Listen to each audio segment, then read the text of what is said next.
Selamat pagi, selamat hari Minggu juga ya.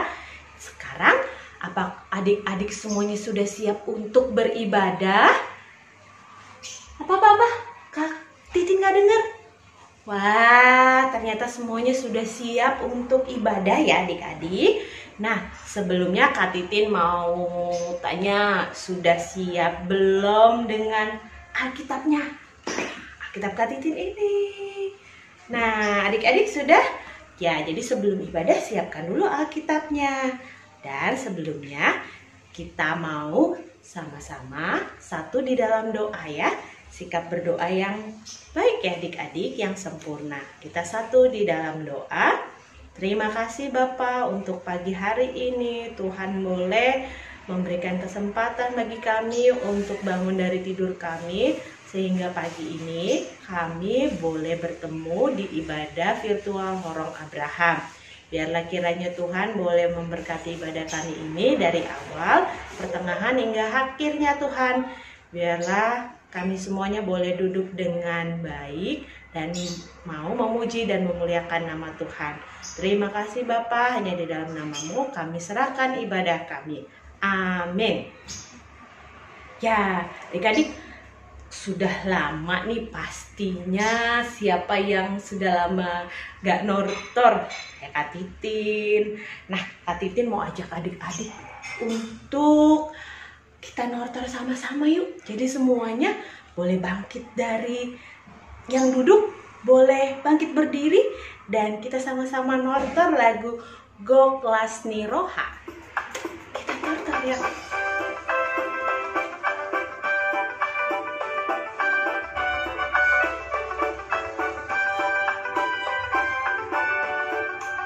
Goklasni Roha doa dingolukon, dingolukon, dingolukon. Goklasni Roha doa dingolukon, totong di rohakon.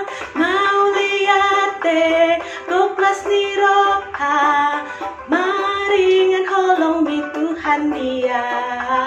Mau lihat deh Goklasni Roha, maringan holong di Tuhan dia.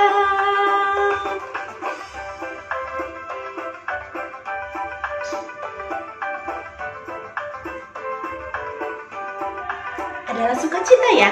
Sekarang bahasa Indonesianya ya adik-adik. Sukacita di hatiku, di hatiku, di hatiku adalah sukacita di hatiku. Diberikan Tuhanku, aku bersyukur, bersukacita, ada kasih Yesus di hatiku. Aku bersyukur, bersukacita, ada kasih Yesus di hatiku.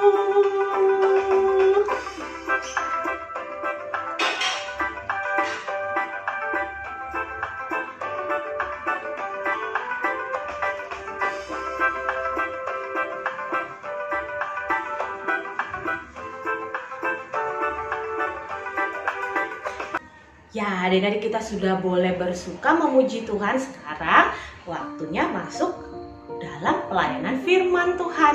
Sekarang sebelumnya kita siapkan hati kita, pikiran kita, sikap kita yang terbaik untuk mendengarkan firman Tuhan yang akan Kak Titin sampaikan. Mari kita satu di dalam doa kembali. Bapa yang baik, Bapa yang penuh kasih, kami sungguh bersuka cita pada pagi hari ini, dan saat ini kami mau mendengarkan firman Tuhan. Biarlah Tuhan boleh berbicara buat kami masing-masing di rumah kami, dan firman-Mu boleh menjadi firman yang hidup di dalam hidup kami. Terima kasih Bapa, berkati Kak Titin yang akan menyampaikan firman-Mu. Biarlah firman-Mu ini boleh disampaikan dalam kebenaran. Di dalam nama Tuhan Yesus kami berdoa dan mengucap syukur. Amin. Ya adik-adik, sudah siap dengan Alkitabnya pasti ya. Nah, hari ini tema kita, coba adik-adik lihat ya, tema yang menjadi tema dari ibadah kita hari Minggu ini adalah, coba lihat bacaan dari yang Kak Titi lihat di sini. Anak Tuhan, coba dibaca yang keras-keras adik-adik. Kak Titi mau dengar suaranya dulu. 1, 2, 3. Anak Tuhan selalu menjadi berkat. Anak Tuhan selalu menjadi berkat. Ya, apa ya mau yang Tuhan mau katakan buat kita hari ini? Jadi coba adik-adik buka Alkitabnya dari 2 Raja-Raja 5 ayat 1 sampai 5. Yo, raja-raja itu ada di perjanjian apa ya adik-adik? Perjanjian baru, Kak? Benar, perjanjian lama ya. 2 Raja-Raja 5 ayat 1 sampai 5. Coba adik-adik sudah ketemu? Titin hitung sampai 5 ya. 1, 2, 3, 4, 5. Sudah ketemu ya? Sekarang coba dibaca sama-sama mulai dari alamat, judul, dan isinya ya. Sampai kembali lagi ke alamatnya. Oke, kita baca 2 Raja-Raja 5 ayat 1 sampai 5. Naaman disembuhkan. Ayat pertama, Naaman, panglima Raja Aram, adalah seorang terpandang di hadapan tuannya dan sangat disayangi.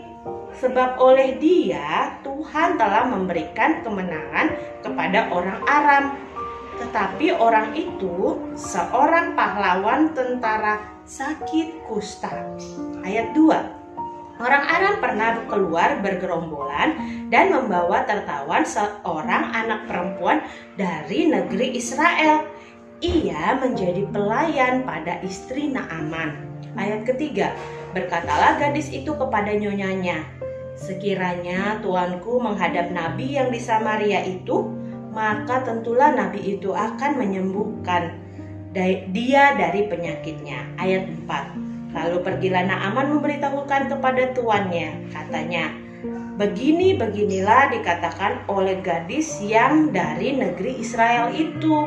Maka jawab Raja Aram, baik, pergilah dan aku akan mengirim surat kepada Raja Israel. Lalu pergilah Naaman dan membawa sebagai persembahan 10 talenta perak dan 6.000 shikal emas dan 10 potong pakaian. Nah, demikian pembacaan Alkitabnya. Nah, tadi adik-adik coba lihat. Ini ceritanya tentang siapa judulnya? Tentang Naaman disembuhkan. Dia sakit apa ya adik-adik ya? Coba dilihat di ayat pertama bagian B. Tetapi orang itu seorang pahlawan tentara sakit kusta. Jadi Naaman ini dia adalah panglima Raja Aram, orang Aram ya adik-adik. Tetapi dia sakit kusta. Nah, di antara tentara-tentara yang dimiliki oleh Raja Aram, si Naaman ini adalah pimpinannya, yang paling dihormatin di bawah raja tentunya ya. Tapi dia sakit kusta. Adik-adik tahu nggak sakit kusta itu pada zaman dulu itu sangat mengerikan loh. Kulitnya semuanya penuh dengan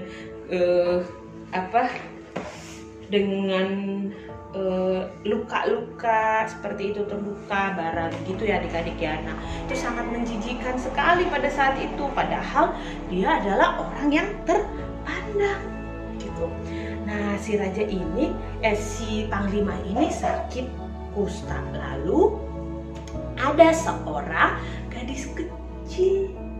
Nah, gadis kecil ini coba dilihat di ayat 2 ya.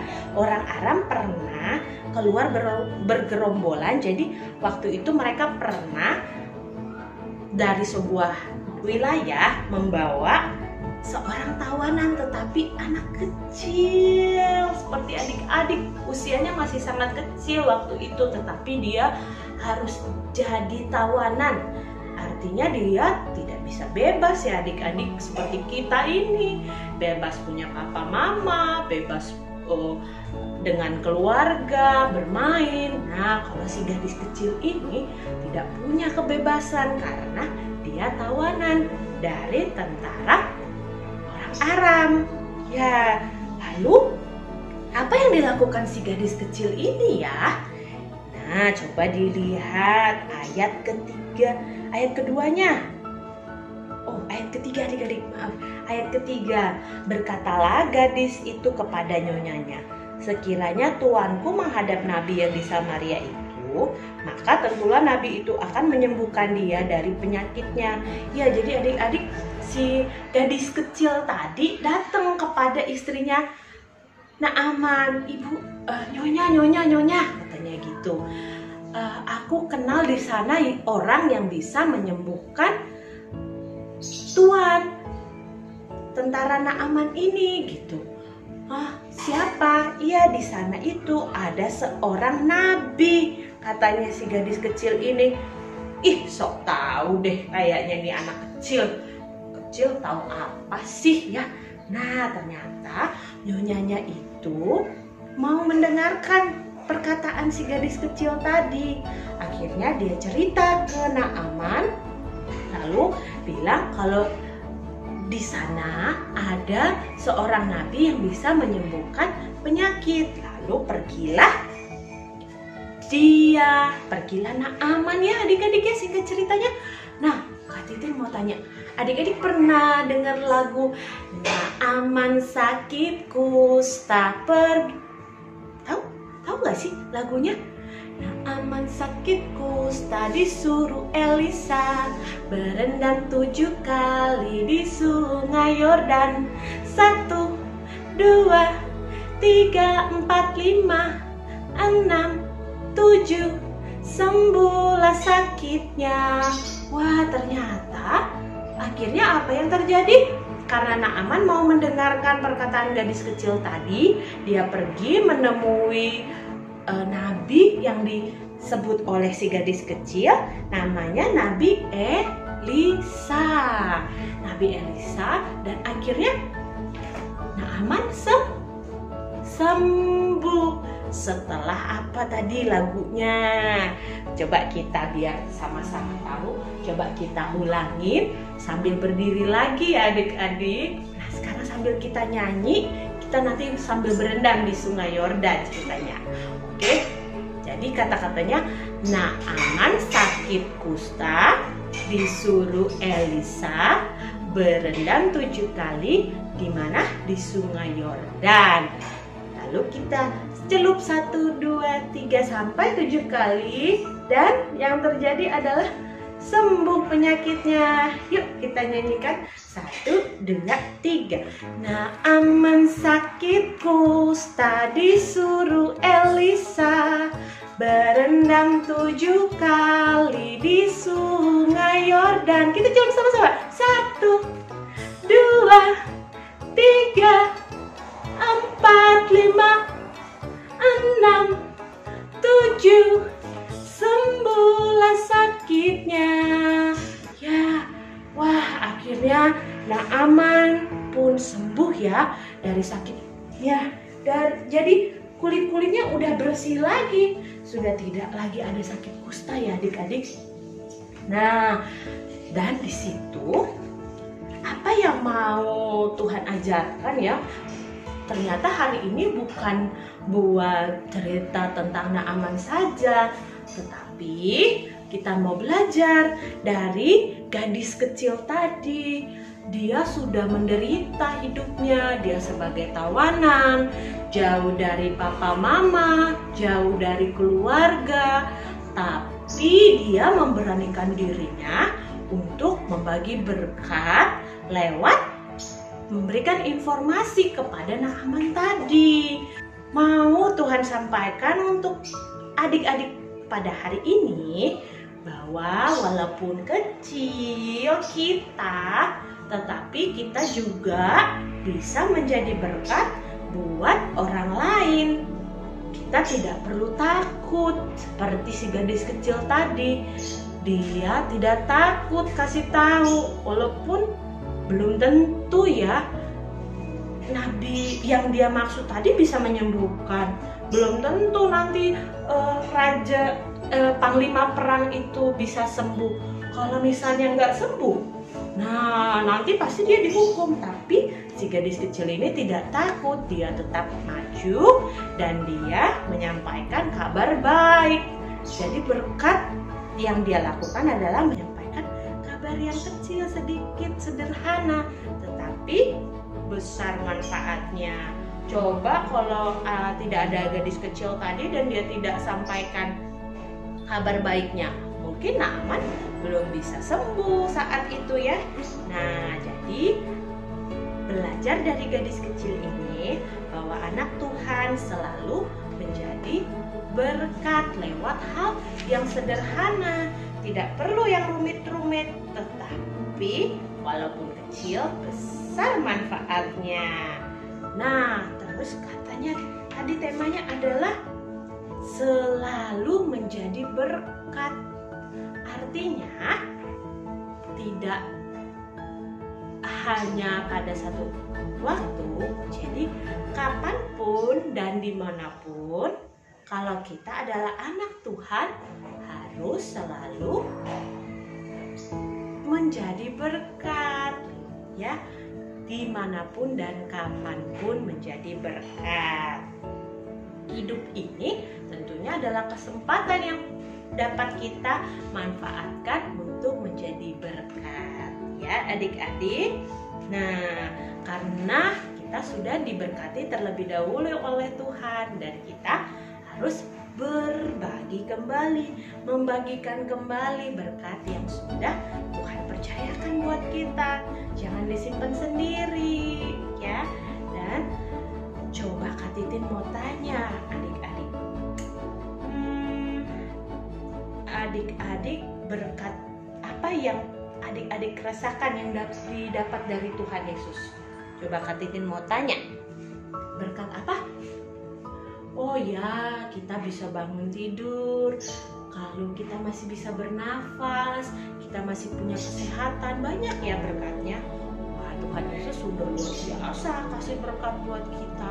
Nah, kita tidak perlu harus bisa menjadi memberikan nafas, karena kita nggak bisa kasih nafas ke orang lain, tapi kita bisa lewat kata-kata yang manis, lewat senyuman, lewat bantuan ke papa mama, misalnya mamanya lagi sibuk harus jaga adik, lalu kita bisa belajar online sendiri. Itu contohnya adik-adik bisa menjadi berkat buat orang lain lewat hal-hal yang sederhana. Ya, demikian firman Tuhan pada hari ini, pagi ini. Sekarang Kak Titin mau ajak kita buat kembali berdoa. Tuhan, terima kasih untuk firman-Mu. Saat ini kami sudah mendengarkannya. Biarlah kami boleh Tuhan tuntun menjadi anak-anak yang mau menjadi berkat buat orang lain lewat hal yang kecil. Terima kasih Bapak. Hanya di dalam nama-Mu kami berdoa. Amin. Aktivitas minggu ini adalah adik-adik membuat kartu ucapan semangat ataupun kekuatan seperti menghibur orang-orang yang adik-adik kasihi. Boleh untuk papanya, mamanya, ataupun keluarga yang lain atau temannya ya. Nih Kak Titin, kartu seperti ini, boleh kartunya dalam bentuk yang lain ya. Kalian boleh berkreasi sendiri. Ya, sekarang adik-adik waktunya kita untuk mengumpulkan persembahan. Nah, seperti firman hari ini bahwa kita harus selalu menjadi berkat. Kita sudah diberkati lewat kehidupan kita oleh Tuhan dan kita mau kembali memberikan berkat itu lewat persembahan yang mau kita sampaikan pada saat ini. Seperti biasa, nanti minta bantuan papa mama untuk scan barcode ataupun mengirimkan persembahan di nomor rekening HKBP Cinere yang sudah tertera di layar ini adik-adik. Sambil kita menyanyikan pujian Beri Syukur.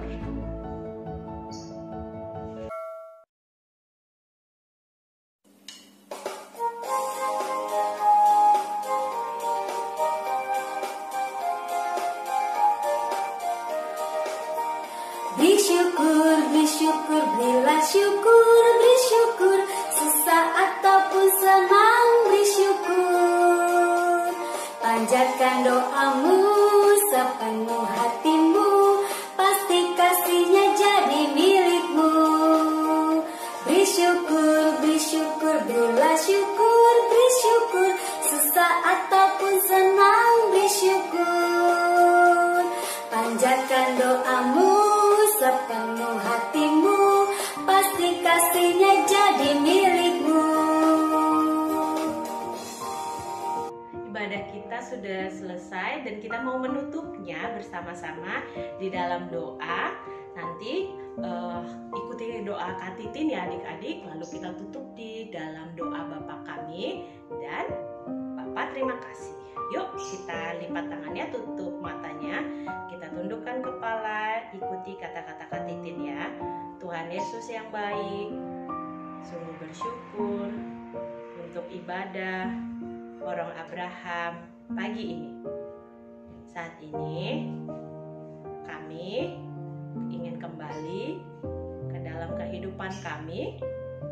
Berkati kami di dalam sekolah kami masing-masing, di dalam keluarga kami, dimanapun kami berada dan kapanpun, untuk selalu menjadi berkat. Terima kasih Bapa yang baik. Di dalam nama-Mu kami berdoa dan menutup ibadah pada hari ini. Terpujilah Engkau kekal sampai selama-lamanya. Bapa kami di dalam sorga, dikuduskanlah nama-Mu, datanglah kerajaan-Mu, jadilah kehendak-Mu di bumi seperti di dalam sorga. Berikanlah kami pada hari ini makanan kami yang secukupnya, dan ampunilah kami akan kesalahan kami, seperti kami juga mengampuni orang yang bersalah kepada kami. Dan janganlah membawa kami ke dalam pencobaan, tetapi lepaskanlah kami daripada yang jahat, karena Engkaulah yang empunya kerajaan dan kuasa dan kemuliaan sampai selama-lamanya. Amin. Bapa terima kasih, Bapa terima kasih, Bapa di dalam surga, ku berterima kasih. Amin. Ya, ibadah kita sudah selesai. Selamat hari Minggu adik-adik semuanya. Tuhan Yesus memberkati.